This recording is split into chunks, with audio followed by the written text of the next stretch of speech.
ने आप लोगों को 33 प्रश्नों को करा दिया था। इस समय जो है इसके आगे के प्रश्नों को करेंगे, यानी 34 से लेके 100 तक के प्रश्नों को इस वीडियो में जो है सॉल्व किया जाएगा। तो रक्तवाहिनी धमनी किसका मूल है? यह है रक्तवाह स्त्रोतस, मांसवाह स्त्रोतस, मांसवाह रस स्त्रोतस, प्राणवाह स्त्रोतस। तो इसमें कौन सा सही होगा बता दीजिए आप लोग। 34 का विकल्प कौन सा सही होगा? बी सही होगा, मांसवाह स्त्रोतस। ये जो है आपका विकल्प सही होगा, नोट कर लीजिए। प्रश्न नंबर 35 देख लीजिए। प्रश्न नंबर 35 में दिया है, निम्न में से कौन सा स्त्रोतस सुश्रुत ने नहीं माना है? निम्न में से कौन सा स्त्रोतस सुश्रुत ने नहीं माना है? अस्थिवाह स्त्रोतस, मज्जावाह स्त्रोतस, अस्थिवाह मज्जा स्त्रोतस, उपयुक्त कोई नहीं। 35 का बता दीजिए। 35 का सी सही होगा, अस्थिवाह एवं मज्जा स्त्रोतस जो है सुश्रुत ने नहीं माना है। इम्पोर्टेंट हो सकता है आने वाले परीक्षा के लिए, देख लीजिएगा आप लोग। प्रश्न नंबर 36 देखेंगे, स्त्रियों में अतिरिक्त आशय होता है। अतिरिक्त आशय होता है तो इसमें दिया है मूत्राशय, रक्ताशय, गर्भाशय और पश्चमानाशय। तो कौन सा होगा बता दीजिए आप लोग। 36 का कौन सा सही होगा विकल्प? 36 का सी सही होगा, गर्भाशय जो है स्त्रियों में अतिरिक्त आशय होता है, नोट कर लीजिए। प्रश्न नंबर 37 देखेंगे, निम्न में से कौन सा संख्या में 7 होता है? निम्न में से कौन सा संख्या में 7 होता है? तो इसका होगा त्वक एवं कला और आशय धातु एवं शिवनी, उपयुक्त दोनों संघात व सीमांत।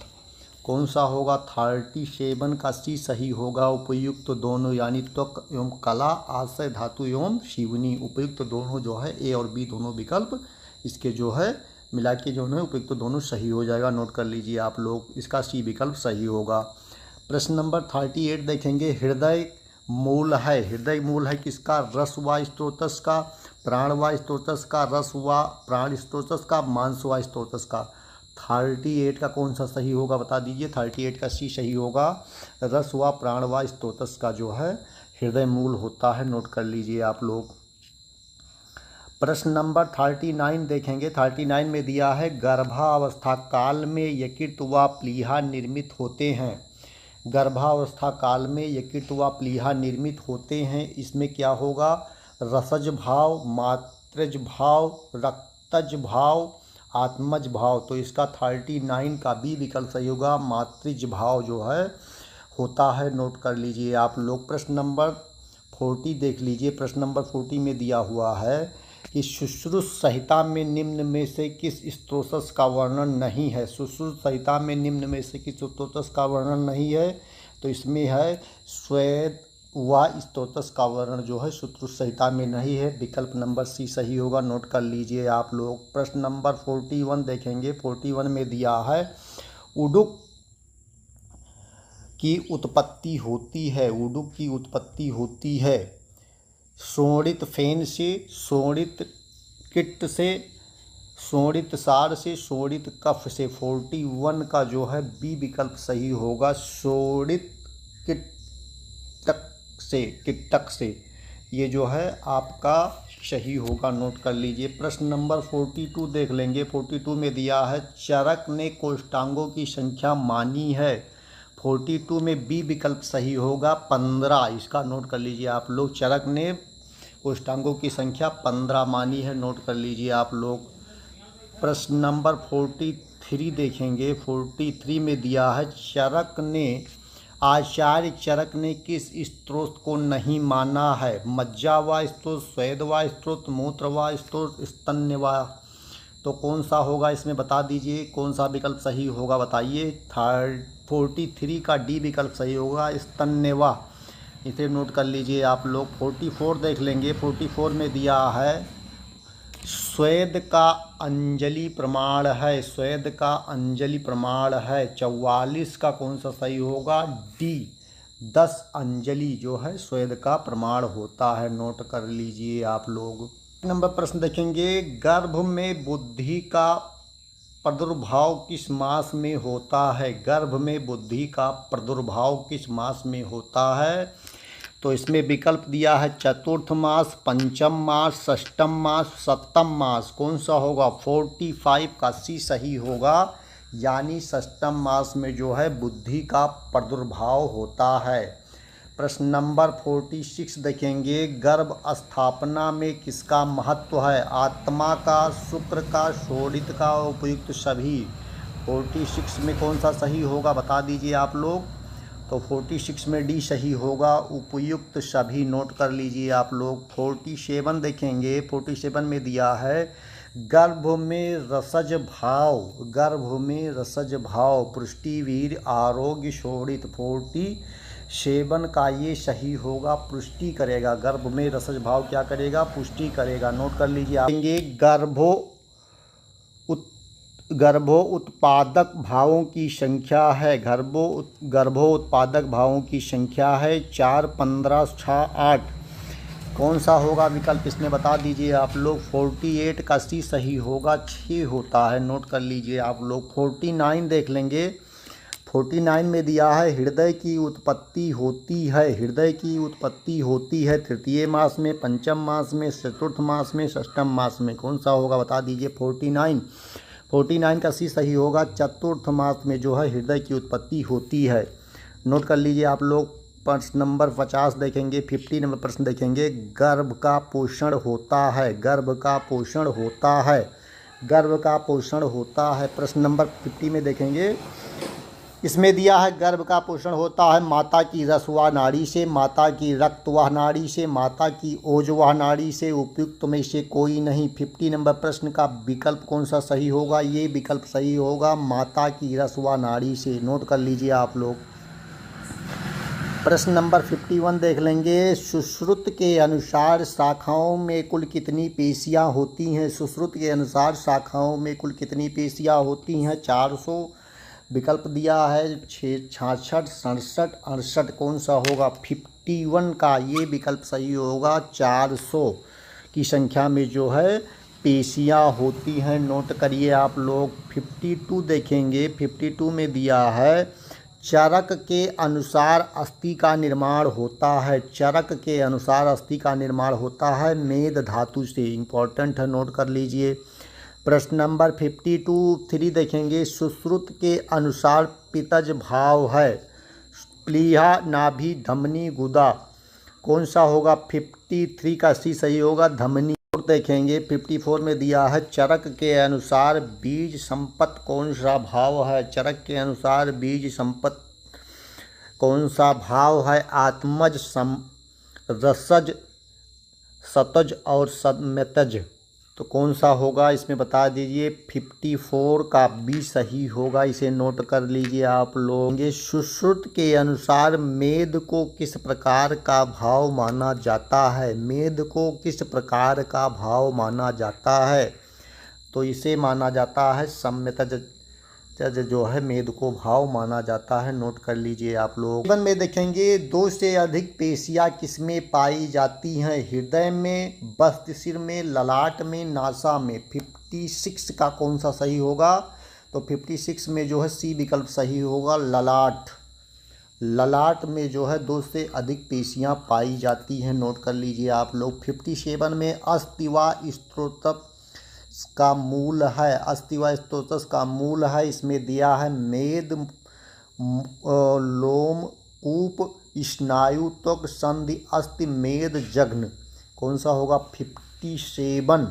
57 का विकल्प आपका सही होगा, डी, यानी कि मेद और जघ्न जो है इसका विकल्प सही होगा। नोट कर लीजिए। 58 नंबर प्रश्न देखेंगे मित्रों।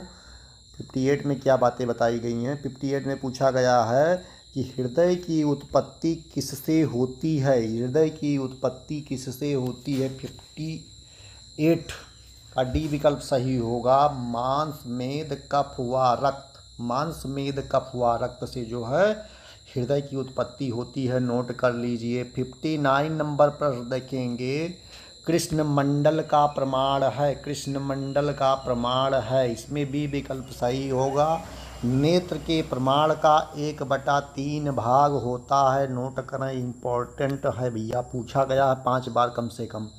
प्रश्न नंबर 60 देखेंगे। 60 में पूछ दिया है कि हृदय उत्पन्न होता है, इसमें होगा रक्तसार और कफ जो है हृदय में उत्पन्न होता है, इसमें जो है इम्पोर्टेंट है, नोट कर लीजिए। प्रश्न नंबर 61 देखेंगे।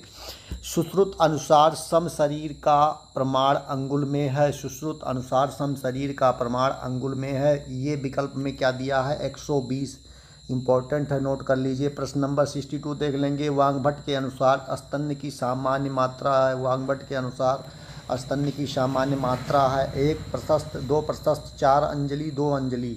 62 का डी विकल्प सही होगा, 2 अंजलि, इसका जो है टिक कर लीजिए आप लोग। फिर 63 में देखेंगे। भग की लंबाई होती है। 63 में भग की लंबाई होती है 8 अंगुल, 12 अंगुल, 10 अंगुल, 14 अंगुल। 63 का बी विकल्प सही होगा, 12 अंगुल, नोट कर लीजिए आप लोग।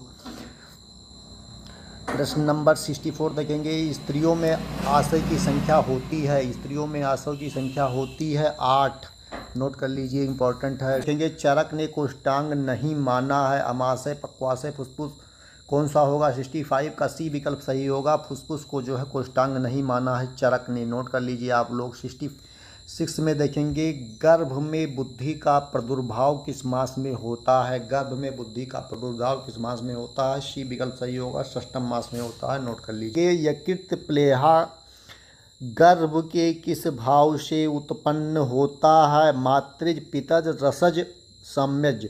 67 का जो है 67 का ये सही होगा, मातृज भाव से जो है होता है, नोट कर लीजिए। 68 देखेंगे। चरक के अनुसार रक्त व स्त्रोत मूल है। हृदय, रक्त, यकृत, प्लीहा, रक्तवाहिनी, धमनी, आमाशय कौन सा होगा? 68 का बी विकल्प सही होगा, यकृत, प्लीहा जो है इसे टिक कर लीजिए आप लोग।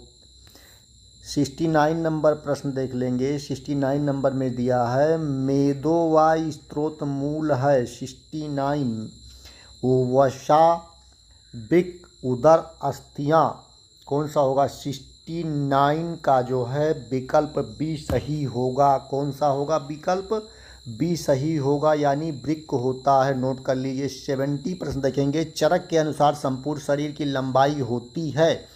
चरक के अनुसार संपूर्ण शरीर की लंबाई होती है 84 अंगुली वर्ग, ये जो है होती है शरीर की लंबाई, नोट कर लीजिए आप लोग। 71 नंबर प्रश्न देखेंगे। सुश्रुत अनुसार तालु व क्लोम मूल है। सुश्रुत के अनुसार तालु व क्लोम मूल है, क्या होगा इसका विकल्प? बता दीजिए। रक्त, रस व स्तोतत, रक्त व स्तोतत, उदक व स्तोतस, स्वेद व स्तोतस। 71 का सी सही होगा, उदक व स्तोतस जो है सही होगा इसका विकल्प। 72 देखेंगे। सुश्रुत के अनुसार हृदय व रसवाहिनियाँ, धमनियाँ मूल हैं, तो प्राण व स्तोतत की, रस व स्तोतत की, प्राण व रक्त व स्तोतत की, प्राण व रस व स्तोतस की कौन सा होगा? 72 का आपका डी विकल्प सही होगा, यानी कि जो है प्राण व रस व स्तोतस की जो है, तो इसका विकल्प सही हो जाएगा, नोट कर लीजिए। प्रश्न नंबर 73 देखेंगे। 73 में दिया है तनुसेविनी किसका प्रकार है? 73 का बी विकल्प सही होगा, अस्थि संधि का, नोट कर लीजिए। 74 में देखा भ्रूण में चक्षु व रूप उत्पन्न होते हैं पृथ्वी भूत से, जल भूत से, वायु भूत से, अग्नि भूत से। 74 का कौन सा विकल्प सही होगा? अग्नि भूत से, नोट कर लीजिए आप लोग। 75 देख लीजिए मित्रों। इसमें दिया है कच्छा वक्षण संधियाँ किसके अंतर्गत आती हैं? 75 इसका होगा सी, उलूखल प्रकार की अस्थि संधि, सी विकल्प सही होगा 75 का, इसे नोट कर लीजिए। 76 देखेंगे। शोणित फेन है। 76 का डी विकल्प सही होगा, फुसफुस। 77 देखेंगे। पश्यमान कफ, रक्त व मांस में से उत्पत्ति होती है पेशी की, स्नायु की, जिह्वा की, वृषण की। 77 का जो है सी सही होगा, जिह्वा की। नोट कर लीजिए आप लोग। देखेंगे धन्वंतरी के अनुसार किस अंक की वृद्धि नहीं होती है। धन्वंतरी के अनुसार किस अंक की वृद्धि नहीं होती है। 78 का आप लोग बता दीजिए। इसमें डी होगा, दृष्टि की वृद्धि नहीं होती है। प्रश्न नंबर 79 का देखेंगे, वायु स्रोत को विदीर्ण कर मांस में विभाजन उत्पन्न करती है। मांस में विभाजन उत्पन्न करती है। 79 का ये सही होगा, पेशी। प्रश्न नंबर 80 देखेंगे, रक्त व कफ का प्रसाद है। रक्त व कफ का प्रसाद है। 80 नंबर प्रश्न का हृदय होगा विकल्प। 81 का देखेंगे, मूल शिराओं की संख्या है। मूल शिराओं की संख्या है, डी विकल्प होगा, यानी 40 संख्या में होती है। शिराओं का मूल स्थान है। 82 में देखेंगे, शिराओं का मूल स्थान है हृदय नाभि दोनों कोई नहीं। हृदय नाभि दोनों कोई नहीं। 82 का कौन सा सही होगा, नाभि होगा। नोट कर लीजिए आप लोग। 83 का देखेंगे, 83 प्रश्न नंबर 83 देखेंगे, मेन्यू वीरम कहाँ उपस्थित रहता है, बता दीजिए।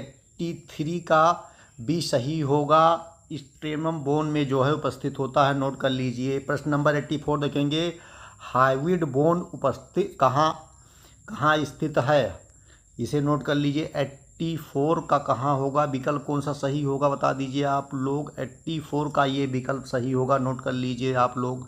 प्रश्न नंबर 85 देख लेंगे। 85 में दिया है, सुश्रुत के अनुसार किस महाभूत और से गौरवर्ण की उत्पत्ति होती है। सुश्रुत के अनुसार किस महाभूत से गौरवर्ण की उत्पत्ति होती है। 85 का बी होगा, यानी तेज और जल से जो है उत्पत्ति होती है गौरवर्ण का। नोट कर लीजिए आप लोग।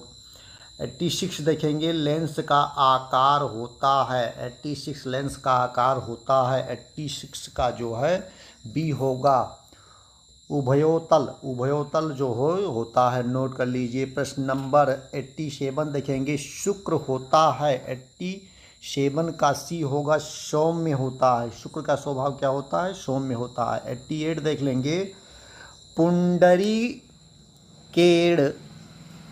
सदृश हृदय श्याम धो मुखम किस ग्रंथ से लिया गया है। 88 का बी होगा, सुश्रुत संहिता से लिया गया है। नोट कर लीजिए आप लोग। 89 का देख लेंगे। 89 में दिया है, शुक्र शोणित गर्भाशय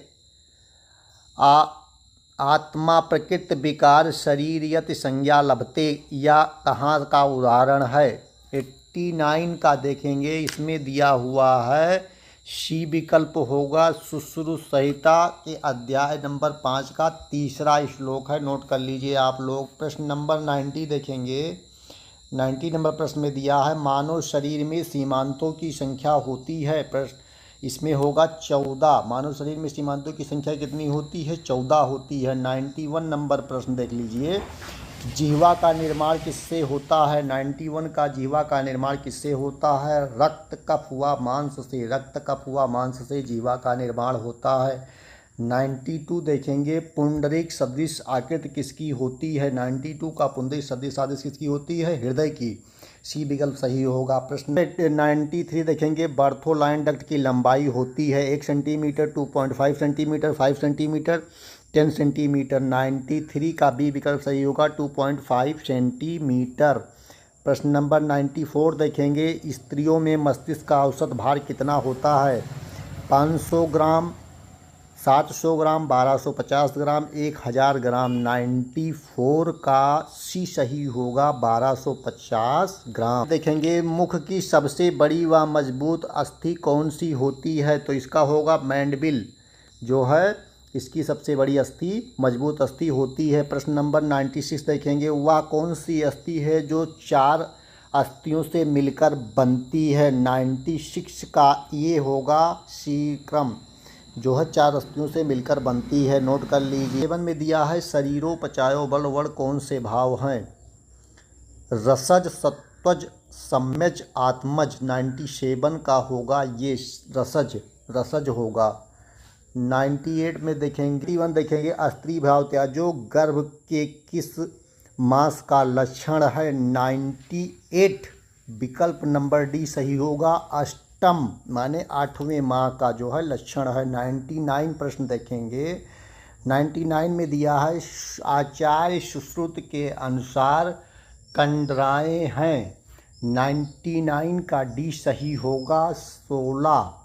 प्रश्न नंबर 100 देखेंगे। सुश्रुत ने गर्भ में मन की उत्पत्ति किस मास में मानी है? तीसरे, चौथे, पांचवें, छठे। इसमें होगा बी, चौथे।